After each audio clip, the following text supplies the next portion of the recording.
10 Things You May Not Know About the Mexican-American War. Explore 10 fascinating facts about what has often been called America's a forgotten war. 1. Before invading Mexico, the U.S. tried to buy some of its territory. In late 1845, President James K. Polk sent diplomat John Slidell on a secret mission to Mexico. Slidell was tasked with settling a long-standing disagreement about the border between the two countries, but he was also authorized to offer the Mexicans up to $25 million for their territories in New Mexico and California. When the Mexicans refused to consider the offer, Polk upped the ante by ordering 4,000 troops under Zachary Taylor to occupy the land between the Nueces River and the Rio Grande, a region Mexico claimed as its own territory. Mexico replied by sending troops to the disputed zone, and on April 25, 1846, their cavalry attacked a patrol of American dragoons. Polk's opponents would later argue the president had goaded the Mexicans into the fight. Nevertheless,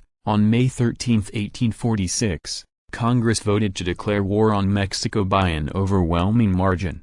2. The war marked the combat debut of several future Civil War generals. Along with future Presidents Zachary Taylor and Franklin Pierce, the U.S. force in Mexico included many officers who later made their name on the battlefields of the Civil War. Union generals Ulysses S. Grant, George Meade and George McClellan all served, as did many of their Confederate adversaries such as Robert E. Lee, Stonewall Jackson and George Pickett. Lee, then a captain in the Army Corps of Engineers, emerged from the war a hero after he scouted passes that allowed the Americans to outmaneuver the Mexicans at the battles of Cerro Gordo and Contreras.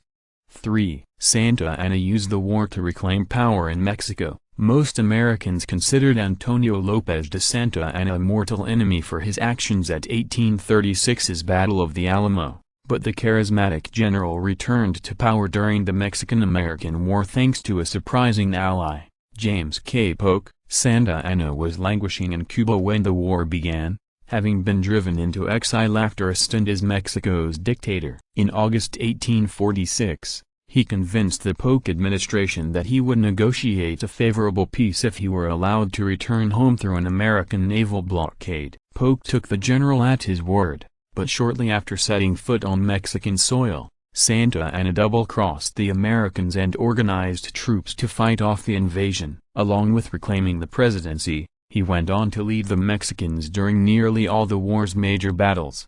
4. Abraham Lincoln was one of the war's harshest critics. The invasion of Mexico was one of the first U.S. conflicts to spawn a widespread anti-war movement. Political opponents labeled Mr. Polk's war a shameless land grab, while abolitionists viewed it was a scheme to add more slave states to the Union. Among the more notable critics was freshman Illinois Congressman Abraham Lincoln, who took to the House floor in 1847 and introduced a series of resolutions demanding to know the location of the spot of soil where the war's first skirmish took place. Lincoln maintained that the battle had been provoked on Mexican land, and he branded Polk a cowardly seeker of a military glory. The so-called spot resolutions helped put Lincoln on the map as a politician, but they also damaged his reputation with his pro-war constituents. One Illinois newspaper even branded him as Benedict Arnold of our district. 5. It included the U.S. military's first major amphibious attack. The most significant phase of the Mexican-American War began in March 1847.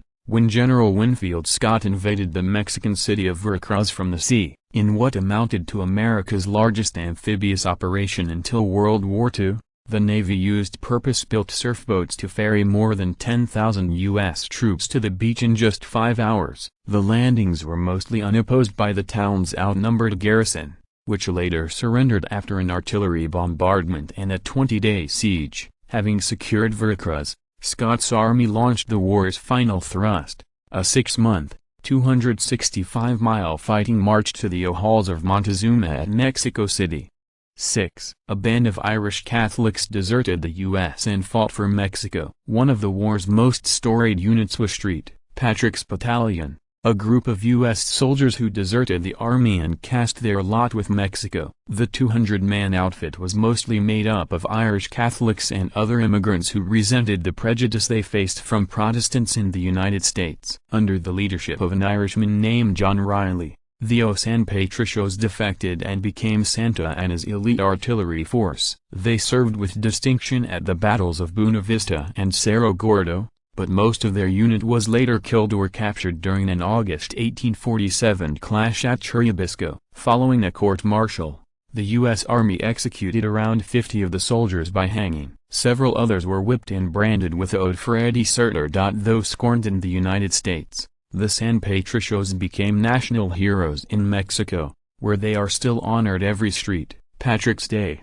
7. The Battle of Chapultepec gave rise to a famous legend in Mexico. When they arrived in Mexico City in September 1847, U.S. forces found the western route into the capital blocked by Chapultepec Castle, an imposing fortress that was home to Mexico's military academy. General Scott ordered an artillery bombardment, and on September 13 his troops stormed the citadel and used ladders to scale its stone fort till the Section 8. Most of the Mexican defenders soon withdrew, but a group of 6 teenaged military cadets remained at their posts and fought to the last. According to battlefield lore, one cadet prevented the capture of the Mexican flag by wrapping it around his body and leaping to his death off the castle walls. While Chapultepec was lost, Mexicans hailed the 6 young students as the +os heroes, Oro hero children. They were later honored with a large monument in Mexico City.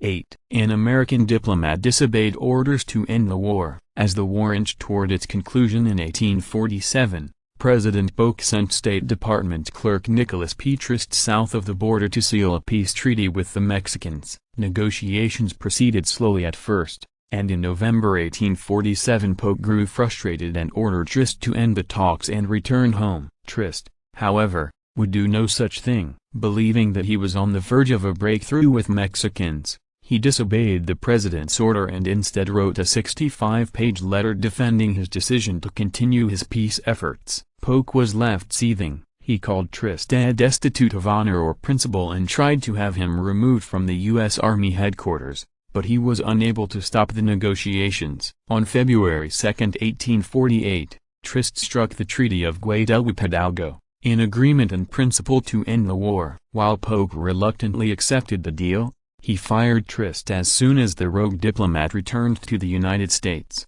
9. The war reduced the size of Mexico by more than half. Along with relinquishing all claims to Texas, the Treaty of Guadalupe-Hidalgo also forced Mexico to accept an American payment of $15 million for 525,000 square miles of its territory, a plot larger than the size of Peru. The land ceded by Mexico would later encompass all or part of the future states of California, New Mexico, Nevada, Utah, Arizona, Colorado, Wyoming, Oklahoma and Kansas. 10. It had one of the highest casualty rates of any American war. The U.S. never lost a major battle during the Mexican-American War, but the victory still proved costly. Of the 79,000 American troops who took part, 13,200 died, for a mortality rate of nearly 17% higher than World War I and World War II. The vast majority were victims of diseases such as dysentery, yellow fever, malaria and smallpox. According to scholar V.J. Cirillo, a higher percentage of U.S. troops died from sickness during the Mexican invasion than any war in American history. Mexican casualties were also high, with most historians estimating as many as 25,000 dead troops and civilians.